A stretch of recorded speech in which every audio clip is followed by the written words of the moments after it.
अस्सलाम स्टूडेंट्स, आज हम सीखेंगे कि ऑब्जर्वेशनल स्टडीज़ को करने के लिए कौन कौन से स्टेप्स जो हैं वो ज़रूरी हैं। हमें कैसे पता चलेगा कि हमने कौन सा ऑब्जर्वेशन मेथड इस्तेमाल करना है, कौन सा ऑब्जर्वेशन मेथड जो है वो हमारी रिसर्च के लिए एक्यूरेट है। इस चीज़ को अंडरस्टैंड करने के लिए हमें उसके स्टेप्स ऑफ ऑब्जर्वेशन को स्टडी करना ज़रूरी है। तो फर्स्ट ऑफ ऑल हम देख लेते हैं कि इसके बेसिक स्टेप्स क्या हैं, ताकि हमें इस चीज़ की अंडरस्टैंडिंग हो। जब हमें इस चीज़ की अंडरस्टैंडिंग हो जाएगी कि कौन सा हमें ऑब्जर्वेशन मेथड चाहिए, तो फिर हम बेहतर तौर पे अपने रिसर्च के मुताबिक डाटा कलेक्ट कर सकेंगे। तो ऑब्जर्वेशनल स्टडी होती क्या है? बेसिकली इसको एक straight forward design of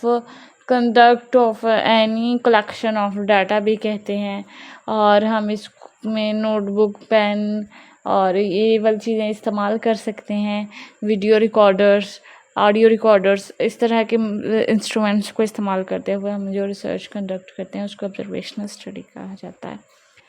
steps: सबसे पहले हमने आइडेंटिफाई करना होता है कि हमारा रिसर्च टॉपिक क्या है, उसका पर्पस क्या है, उसके ऑब्जेक्टिव्स क्या हैं।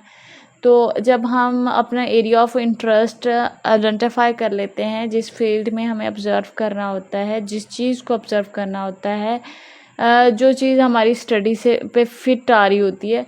तो हम आइडेंटिफाई करते हैं कि हमारा टॉपिक क्या है, ऑब्जेक्टिव्स उसके क्या हैं, कौन कौन से हम एक्सपेरिमेंट उसके दौरान करेंगे, क्या एथिक्स होंगे हमारी रिसर्च के, क्या प्रैक्टिकल रीजंस हैं हमारी रिसर्च के। जब हम टॉपिक को सिलेक्ट करते हैं तो हम इन चीज़ों का ख्याल रखते हैं ताकि हम एक्यूरेटली ऑब्जर्व कर सकें। एग्जाम्पल क्या है हमारे पास ऑब्जर्वेशनल स्टडी के टॉपिक को चूज़ करने की? तो यहाँ पे गिवन है, आप अगर रीड भी करेंगे तो आपको अल्हम्दुलिल्लाह के समझ आ जाएगी। इजी वर्ड्स इस्तेमाल करने की कोशिश करती हूँ ताकि आप किसी भी तरह, अगर आप सिर्फ रीड कर रहे हैं वीडियो को या सिर्फ सुन रहे हैं, तो दोनों तरीक़ों से आपको समझ आ जाए। तो अगर आप इंटरेस्टेड हैं कि बच्चों से मुतल्लिक़ आप रिसर्च करना चाह रहे हैं, आपका टॉपिक इससे रिलेटेड है कि डे केयर में बच्चों का बिहेवियर कैसा होता है, उनको इमोशंस कैसे होते हैं, एक्साइटमेंट कैसी सिचुएशन में आ जाती है, फियर क्या होता है, एंगर कब शो करते हैं, सैडनेस कब शो करते हैं, तो इन चीज़ों को देखना होता है डे केयर में बच्चों के बिहेवियर को अंडरस्टैंड करने के लिए। फिर हम एक्सपेरिमेंटल स्टडी कर सकते हैं कि अगर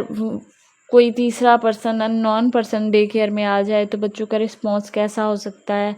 और हम एथिकल रीजंस देखते हैं कि बच्चे इस स्टडी को करने के काबिल हैं, उनको ऑब्ज़र्व किया जा सकता है, बहुत ज़्यादा छोटी उम्र के तो नहीं, या फिर हम उनको ऐसा एनवायरनमेंट तो नहीं दे रहे कि जो उनके लिए हॉरिबल हो, जो उनको नुकसान पहुंचाए। तो हम उन एथिक्स को फॉलो करते हुए अपना जो टॉपिक है वो चूज़ करते हैं।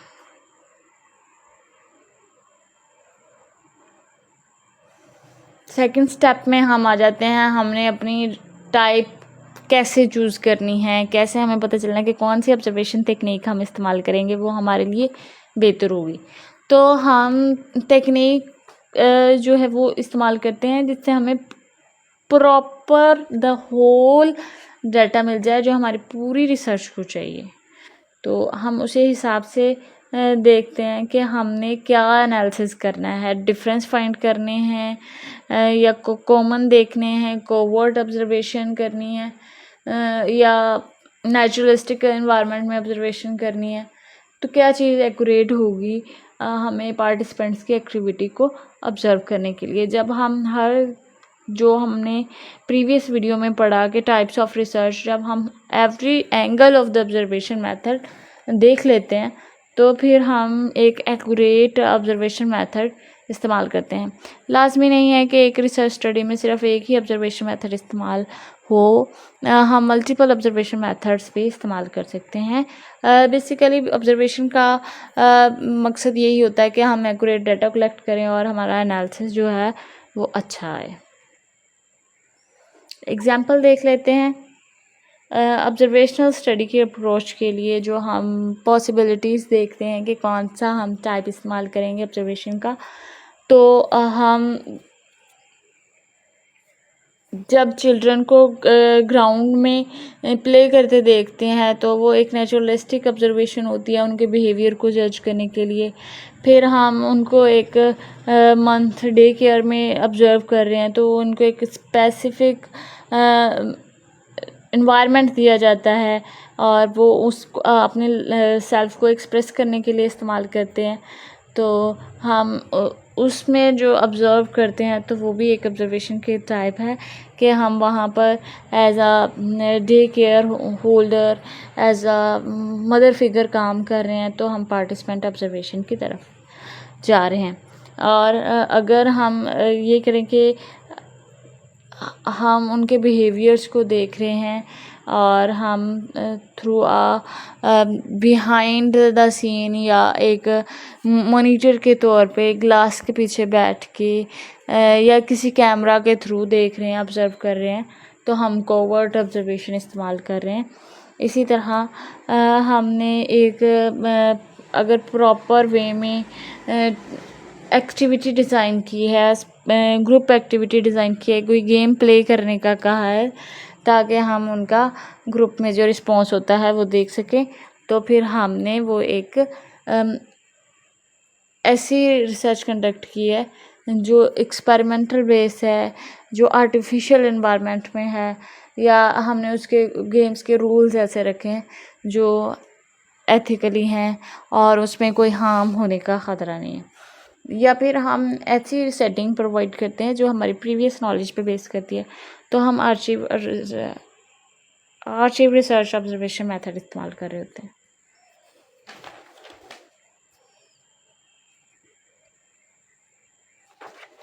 स्टेप 3 में हम देखते हैं अपनी ऑब्जर्वेशनल स्टडी को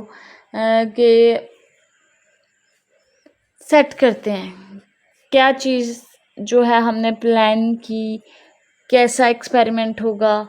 कौन से उसमें टूल्स इस्तेमाल होंगे, उसमें पार्टिसिपेंट्स जो होंगे सिर्फ बच्चे होंगे, उनके वालिदैन होंगे, हमें कैसे एनवायरनमेंट में कैसे क्वेश्चन पेपर्स या फिर कैसे इंटरव्यूज़ कंडक्ट करने हैं, उनमें उनका बिहेवियर चेक करना है, या फिर हम नोट्स बनाएंगे, वीडियोस बनाएंगे, ऑडियोज़ बनाएंगे, क्या करेंगे, हम कैसे ऑब्ज़र्व करेंगे, इस चीज़ को हम आइडेंटिफाई करते हैं। तो सबसे पहले हमने क्या किया था, हमने एक एक्यूरेट रिसर्च टॉपिक लिया, उसके बाद हमने नेक्स्ट सेटिंग में अपनी रिसर्च ऑब्जर्वेशनल मेथड को चूज़ किया कि कौन सा एक्यूरेट है, और उसके बाद हम आगे हैं कि अपनी सेटिंग्स देखते हैं कि कैसे हम ऑब्जर्वेशन के कौन कौन से टूल्स को इस्तेमाल करते हुए हम ऑब्जर्वेशन करेंगे, इन्फॉर्म्ड कंसेंट कैसे देंगे, लैंग्वेज कौन सी होगी, कौन कौन से चैलेंजेस होंगे, recording permission, participants allow, pen allow होगा नहीं होगा, उस हिसाब से हम लेकर चलते हैं। स्टेप 4 में आ जाते हैं हम, कंडक्ट योर ऑब्जर्वेशन। हम ऑब्ज़र्व कर रहे हैं, जो हमने डिसाइड किया था टॉपिक, उस हिसाब से जो हमने रिसर्च मेथड ऑब्जर्वेशन मेथड लिया था डाटा कलेक्शन के लिए, और इसके बाद जो हमने सेटअप किया था ऑब्जर्वेशन के लिए, अब हम ऑब्जर्वेशन कंडक्ट कर रहे हैं। उसमें हम जो है वो कौन सी टेक्निक इस्तेमाल कर रहे हैं, क्या पेपर पेंसिल टेक्निक है, क्या वीडियो रिकॉर्डिंग कर रहे हैं या ऑडियो रिकॉर्डिंग कर रहे हैं, बच्चों का रिस्पांस कैसा है, बच्चे इंटरेस्टेड हैं, हमारा हाइपोथेसिस जो है वो एक्यूरेटली चल रहा है, सिबलिंग्स का क्या रिस्पांस है, जिन बच्चों को ऑब्जर्व कर रहे हैं उन का क्या रिस्पांस है, कंट्रोल्ड ग्रुप में उनका क्या रिस्पांस है, और कौन कौन से खसूसियात हैं जो जेनेटिकली उन पे इम्पेक्ट कर रही हैं, और बाकी बच्चों की जो उनके सिबलिंग्स हैं उनके साथ उनके रिलेशंस कैसे हैं, और केयर गिवर्स के साथ वो कैसा रिस्पांस कर रहे हैं। तो जब हम होल स्टडी कंडक्ट कर लेते हैं उनके लिए, तो हम इन वेरिएबल्स को भी फाइंड कर रहे होते हैं कि कॉन्फाउंडिंग वेरिएबल्स क्या होते हैं और कैसे इम्पेक्ट कर रहे हैं स्टडी पर। जो हम स्टडी कर रहे हैं उनमें डिपेंडेंट वेरिएबल इंडिपेंडेंट पे कितना अफेक्ट कर रहा है, कॉन्फाउंडिंग वेरिएबल कितना डिपेंडेंट वेरिएबल पे इम्पेक्ट कर रहा है, और इंडिपेंडेंट वेरिएबल क्या है, हमें इसके के थ्रू ही पता चलता है, ऑब्जर्वेशन के थ्रू पता चलता है कि हमारे पास इंडिपेंडेंट वेरिएबल कौन सा आ रहा है, कौन सा फैक्टर जो है वो इस स्टडी को, इस ऑब्जर्वेशन को ख़राब करने में काम आ रहा है, और उसका क्या वजूहात हैं, कैसी ऐसी सेटिंग्स हैं, कौन सी ऐसी सेटिंग है जिसमें अच्छा रिस्पॉन्स नहीं कर रहे बच्चे। तो हम कंडक्ट करते हैं ऑब्जर्वेशन इन चीज़ों को मद्देनज़र रखते हुए। स्टेप 4 में हम एनालिसिस करते हैं अपने डेटा का। हम अपने ऑब्जर्वेशन को जब ख़त्म कर लेते हैं, रिकॉर्ड उनके पूरे ले लेते हैं, थॉट्स हमें मिल जाती हैं, हमें अपने क्वेश्चन को फॉलो करते हुए उन इश्यूज़ पे बात करनी होती है। उनके रिस्पॉन्सेज को मद्देनज़र रखते हुए हम उनका एनालिसिस करते हैं, उनको ट्रांसक्राइब करते हैं और उनको न्यूमेरिकली और क्वालिटेटिवली एक पैराग्राफ में थीरीज़ को इस्तेमाल करते हुए एक्सप्लेन करते हैं। Inductive and deductive approach of analysis भी इस्तेमाल करते हैं। तो एनालिसिस बेस करता है बेसिकली इन दो अप्रोचेस पे, कि इंडक्टिव है या डिडक्टिव है। अगर हमने ऑब्जर्वेशन जो है ओपन एंडेड वे में इस्तेमाल की है, सेलेक्ट किया है डाटा को ओपन एंडेड वे में, कि पार्टिसिपेंट जो भी रिस्पॉन्स करेगा वो हमारे पास एक्यूरेट डाटा होगा और हम उसको अपने रिसर्च स्टडी में इस्तेमाल करेंगे। तो ये इंडक्टिव अप्रोच होती है, ये हमारे पास प्रोवाइड करती है वे कि हम अपने थीम्स कंक्लूजन एनालिसिस में इस्तेमाल कर सकते हैं, अपने सेल्फ कॉन्सेप्ट के बायसनेस को अलाउ करती है ये इंडक्टिव रिसर्च। अगर हमारे पास ऑलरेडी सेट किया हुआ एक हाइपोथेसिस है जो हमारी ऑब्जर्वेशन के मेथड को, पॉइंट ऑफ व्यू को इम्पेक्ट कर रहा है, तो ये एक हमारे पास डिडक्टिव रिसर्च अप्रोच है एनालिसिस के लिए, कि हम कंफर्म कर रहे हैं कि प्रीवियस डाटा ने जो आइडिया दिया था वो एक्यूरेट है, नहीं है, या उसमें क्या चेंजेस हैं, कौन सा वेरिएबल इन पर इम्पेक्ट कर रहा है। तो जब हम थीम्स इंडक्टिव एनालिसिस के थ्रू थीम्स बना लेते हैं, कंटेंट एनालिसिस कर लेते हैं, ओपन एंडेड नेचुरल सेटिंग में ऑब्जर्वेशनल स्टडीज़ कर लेते हैं, तो ये बेस्ट फिट होता है कि हम उनका थीमेटिक एनालिसिस करें।